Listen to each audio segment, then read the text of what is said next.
Welcome to Debate the News True Crime. I'm Joseph Lobosco, one of your hosts, joined by the amazing Adrienne Barker. Tonight we delve into one of the most bizarre and heartbreaking true crime cases in quite some time, the murder of Claudine Dee Dee Blanchard. But first, a quick disclaimer. Adrienne and I are not attorneys, law enforcement, or forensic experts. While we research every case we cover, the show is recorded live with little to no editing. Any statements containing factual inaccuracies are unintentional, and any individuals or parties named who have not been convicted of a crime are presumed innocent until proven guilty. The opinions of our guests and audience members are their own and do not necessarily represent the views of myself, Adrienne, or Debate the News. Joseph, oh boy, this case forces us to question everything about the bond between a mother and child. And on the surface, Dee Dee Blanchard was seen as a devoted single mom caring for a gravely ill daughter. But behind the closed doors, it was really a nightmare of deception and abuse. Okay, let's dive into the timeline. I'm going to start. If little Gypsy Rose Blanchard was born July 1991 in Louisiana. Within months, her mother, Claudine Dee Dee Blanchard, began reporting that Gypsy had breathing problems. And over the next decade, Dee Dee created a laundry list of fictional or grossly over exaggerated diagnoses that she claimed Gypsy had. This, by the way, includes muscular dystrophy, leukemia, epilepsy, and severe asthma.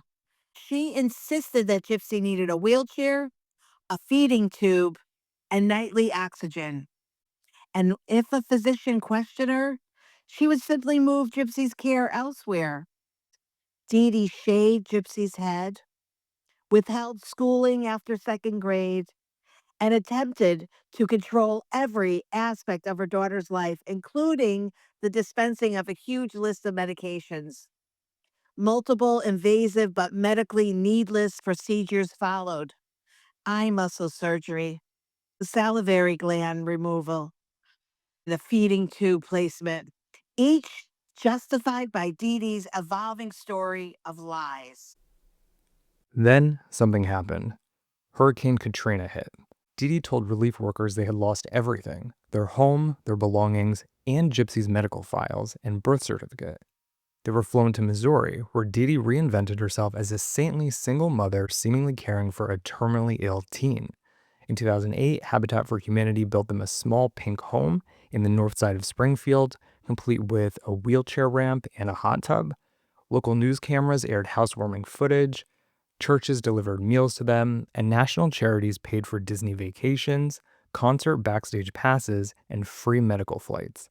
The Blanchards lived largely on public assistance and private donations. So the first major warning came in 2007 when pediatric neurologist Dr. Bernardo Flasterstein evaluated Gypsy for muscular dystrophy. And he found the normal reflexes. He ordered the MRIs that showed no disease and wrote to Gypsy's primary doctor. I believe the mother suffers from Munchausen by proxy. Dee Dee, she did what she does best. She stormed out and never returned.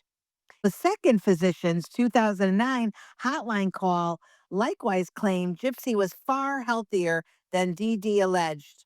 So, two social service caseworkers visited, but swayed by Dee Dee's Katrina record loss story and a big binder of partial records. Oh, this makes me so mad too. They closed the file as unfounded. So another thing that was happening during this time is Dee Dee was lying about Gypsy's age. Gypsy was actually much older than Dee Dee was telling people. And secretly, Gypsy could also walk and stand on her own because she didn't actually have these conditions. So in early 2011, Gypsy slipped out of the house one night, trying to run away. But Dee Dee tracked her down within hours, smashed her phone and her laptop with a hammer, and allegedly chained Gypsy to the bed for 2 weeks, warning that the police would side with her quote-unquote documents showing Gypsy to be incompetent. The incident convinced Gypsy that trying to get away from her mother was impossible. Oh, so lonely and unsupervised only late at night, Gypsy joined a Christian singles site in 2012 and she met Nicholas Godejohn, a Wisconsin man with mild autism. Over 3 years, they exchanged thousands of messages, during which Gypsy confessed her secret. She could walk and believed her illnesses were lies. Nick professed unconditional love. And in March of 2015, Gypsy arranged a staged chance meeting at a Springfield cinema. But Dee Dee sensed trouble and she banned further contact and then tightened the control. Nick and Gypsy then began talking about Plan B, murdering Dee Dee so Gypsy could live free with him. And as crazy as this plan sounds, that is actually what did wind up happening. Nick traveled by bus to Springfield, checked into a motel, and waited for Gypsy's signal. On June 12th, 2015, after Dee Dee took her nighttime medication and fell asleep, Gypsy let Nick in through the side door of the house, handed him gloves and an 8-inch knife, and hid in the bathroom. Nick proceeded to stab Dee Dee multiple times in her back and neck. Neighbors later said they heard absolutely nothing. So Gypsy and Nick spent the night in a nearby motel. They mailed the bloody knife to Nick's Wisconsin address, weird, then took a Greyhound north. Fearing Dee Dee's body would not be discovered quickly, Gypsy posted a message on their joint Facebook page. That bitch is dead. And minutes later, she added a second obscene post suggesting sexual assault. Obviously alarmed, friends called 911. Deputies forced entry into the home and found Dee Dee dead in bed. A missing child alert was issued for a disabled teen, and detectives traced the Facebook IP address to Big Bend, Wisconsin. That's the IP address that was used for the Facebook posts. The next day, local officers found Gypsy walking unassisted without her wheelchair in Nick's home. Both were arrested and extradited to Missouri on first-degree murder charges. So, for Gypsy Road, prosecutors soon acknowledged the extraordinary abuse and declined to seek the death penalty. In July of 2016, Gypsy pleaded guilty to second-degree murder and received a 10-year sentence, the statutory minimum with eligibility for parole after 85%. Gypsy proved to be a model inmate. Prison doctors confirmed she had none of the conditions Dee Dee claimed. And after serving several years in prison, she was paroled on December 28th, 2023. So now Nicholas Godejohn, he rejected a plea deal and he went to jury trial in November of 2018. Prosecutors argued he had ample time for reflection, yet he still chose to proceed with the murder. The defense cited his autism spectrum diagnosis and claimed he was heavily motivated by Gypsy's influence. Ultimately, the jury convicted him of first-degree murder and armed criminal action. And on February 22nd of 2019, a Greene County judge sentenced him to life without parole plus 25 years. Beyond the courtroom, the Gypsy Rose Blanchard case sparked national public interest and had a significant media and cultural impact. Michelle Dean's viral 2016 long-form article for BuzzFeed News is largely credited as the piece that first prompted national fascination. HBO's 2017 documentary, Mommy Dearest and Dead, and ABC's multiple 2020 specials featured police interrogation tapes, physician commentary, and Gypsy's own interviews. In 2019, Hulu dramatized the story in their limited series The Act, which earned actress Patricia Arquette an Emmy for playing Dee Dee, further bringing the case to mainstream pop culture. The story of Gypsy Rose also reshaped discussions of medical child abuse. Pediatric hospitals reportedly now train staff to flag conflicting histories. Additionally, many support groups for adult survivors of fictitious disorder abuse cite Gypsy's case as proof of the syndrome's real-world danger. Since release, Gypsy has pursued advocacy in a quieter life. She completed parole in mid-2025, rebranded her public social media presence to focus on therapeutic art, and publicly distanced herself from Nicholas Godejohn, calling him, quote, deeply disturbed. She's expressed remorse for her mother's death while asserting that years of unchecked abuse left her feeling like there was no other escape. Whew, boy, Joseph, this is such an interesting story. And And here's the thing, we are live on Chatter Social. So if you are listening to this podcast, just know that you could be in the audience. All you have to do is go to your app store, download Chatter Social, and come right in, join the group, debate the news. We're talking today because we're going to go into some discussions, and I cannot wait to hear what you guys say. So, Joseph, how did this happen that so many warning signs of Gypsy's abuse were missed? Yeah, Adrian, that was my number one question while I was researching this case is how is it possible that Dee Dee was able to slip past most of these doctors and convince them that she had all of these conditions that she never actually had? That to me is just wild. I see Debbie, your hands up. Let's go to you. Yes, on that part, Joseph, too, it really boggled my mind. However, the mom kept moving, and every time she moved, she found another doctor and would tell them, "Oh, these are the diagnoses," but never produced the paperwork to prove it.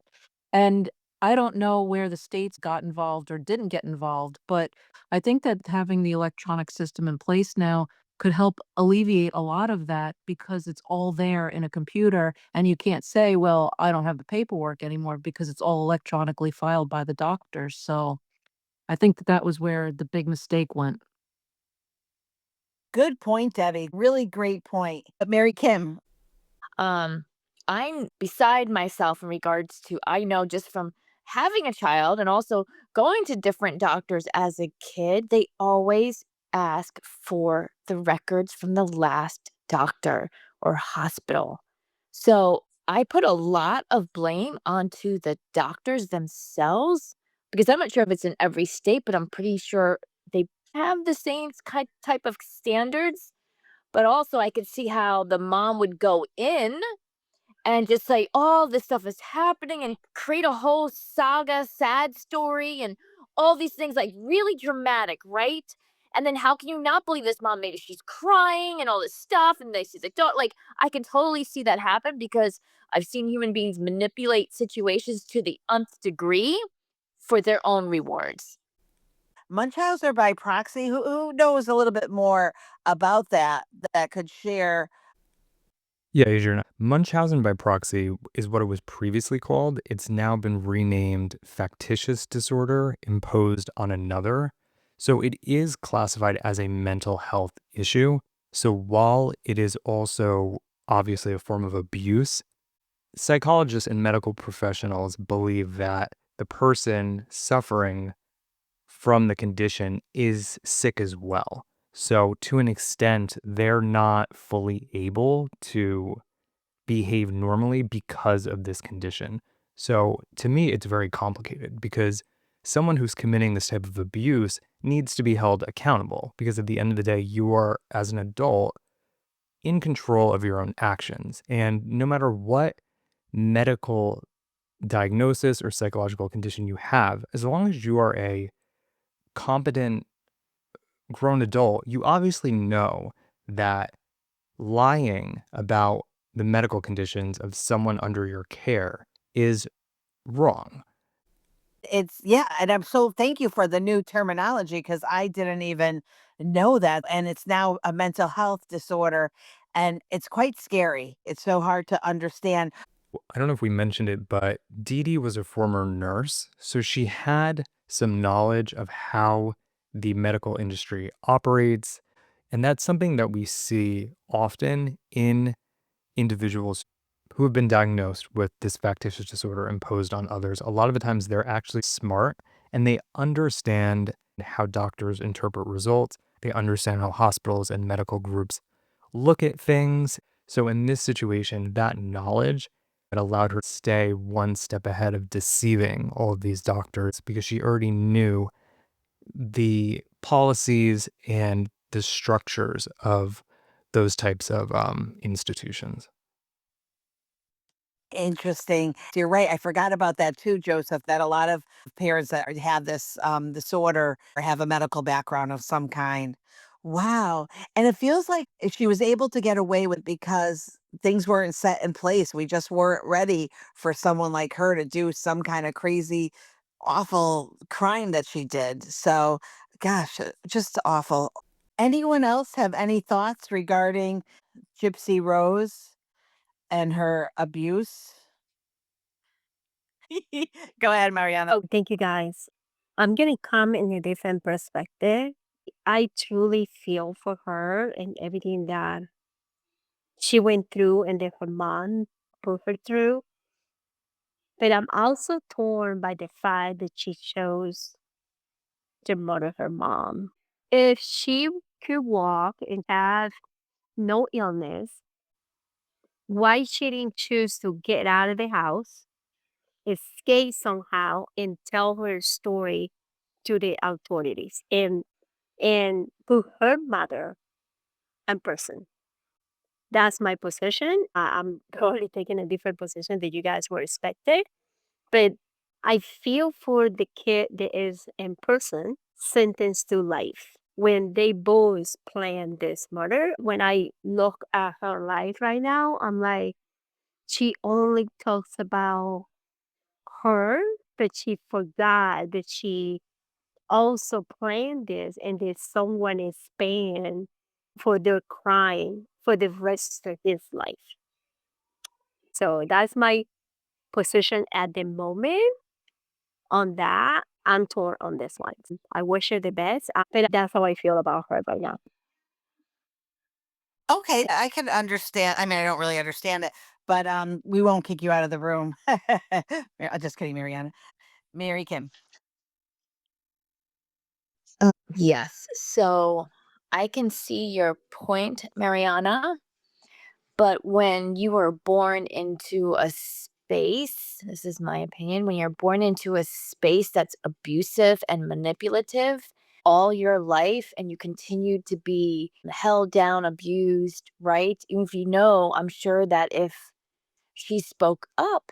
If Gypsy Rose spoke up, she would have been punished for that, even if it's minute. She had no real say in anything, right? When your life is kind of manipulated and you're in an abusive situation, it's difficult and you resonate with that type of environment.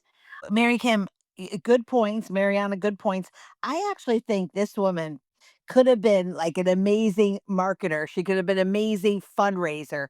Her job was to convince everyone that her daughter was very, very sick and that she needed money. I mean, that's just so hard. And so, Mariana, I think the hardest part for me is in that early 2011 when she slipped out one night. Dee Dee tracked her, and then when she found her, smashed her phone, a laptop with a hammer, chained her to the bed for 2 weeks, and then warning her, "Go ahead and call the police. They are going to side with me because all the documents show that you need to be under my care." So that's how I feel. Exactly. And the abuse went far beyond just the medical treatments. I mean, the mother was extremely controlling in a way that would have made it impossible for Gypsy to have a normal, well adjusted way of living. She controlled every aspect of her life. She lied about her age. She forbade her from seeing other people. She really kept her in this little bubble where she didn't have any likely chance of getting help from the outside because she was so conditioned to just bend to her mother's will. And after years and years of doing that, we see that a lot of the times victims just they don't even know where to begin getting out because they don't know anything else. So there's a lot of abuse going on here, and the factitious disorder is just one major component of it.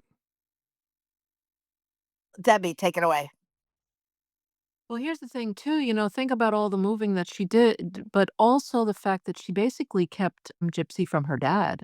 And that could fall into the whole parental alienation thing because had the dad been able to be more involved, who knows, Gypsy Rose would have been able to maybe get out of that. But I do know at one point they said they were in a car accident and the mother's foot was severed and Gypsy stayed with family members and they saw that she didn't have these things and this stuff wasn't going on. I wonder why the family didn't try to do more for her, seeing that what the mother was telling them and all these diagnoses were not true. Like, how come the family at that point didn't get more involved and say, hey, there's problems here? Yeah, very good points, Debbie. I think in life, anyways, it's hard to just do the right thing. Well, maybe the family was like, oh, this is the way Dee Dee's going to make money, and we're not going to be able to survive or help her. And then you get too far in, right? You're too far deep. She got away with it once, then she probably got away with it twice, except I doubt that she thought to herself, oh, my daughter's going to have a boyfriend that's going to kill me. I don't think that would have gone into anyone's head. It's Mariana. Immediately, I just thought, wow, she was actually teaching her, to be a liar and to be someone who could do things and get away with it or try to get away with it. So without knowing, she was teaching her to be that person that she became. You know what I mean? Wow, I had to get a camera. If you were on Chatter Social, you could get on camera because that was a mouth drop. I didn't even think about that. So the mother, in essence, was teaching the daughter and then got a piece of it herself. Okay, so I want to say this, and hopefully I don't cry because I have a lot of respect for Gypsy Rose. I just want to talk about her advocacy because I think it's fantastic that she's using her platform. And honestly, every interview that I've seen, I'm only just more impressed with this young girl and what she's gone through. In June 27th of last year, she expressed her desire to work with the Make a Wish Foundation. She said, I feel like after my experience, I honestly felt like I really want to give back. It wasn't fair to those kids what my mom did, getting me a wish and pretending to make me look like a sick child so my mother could get us a free trip to Disney. That breaks my heart. Now, you have to remember, too, during all of this time, she was meeting kids that actually did have cancer. So to go back and to feel upset that the mother was taking away from someone else, I think that's a lot of maturity. She shared her mission to help others in abusive situations, saying, I want to make sure people in abusive relationships do not resort to murder. She's also addressed her own regret, telling Good Morning America, nobody will ever hear me say, I'm glad she's dead, or I'm proud of what I did. I regret it every single day. She was a sick woman. I think all of that is amazing. If ever there was a case for someone to get help and to get the treatment and therapy that she would need, I feel like this would have been the time. But I guess she did have to serve.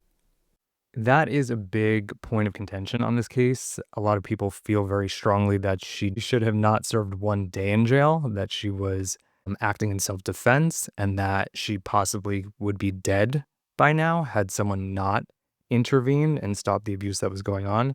But at the same time, and I'm kind of in the middle on this one, at the same time, people say, well, there are other options to get out of that situation other than murdering someone. And I agree with that. I think that while this woman was physically and mentally abusing her, I'm never going to be able to get on board with a murder, especially like this.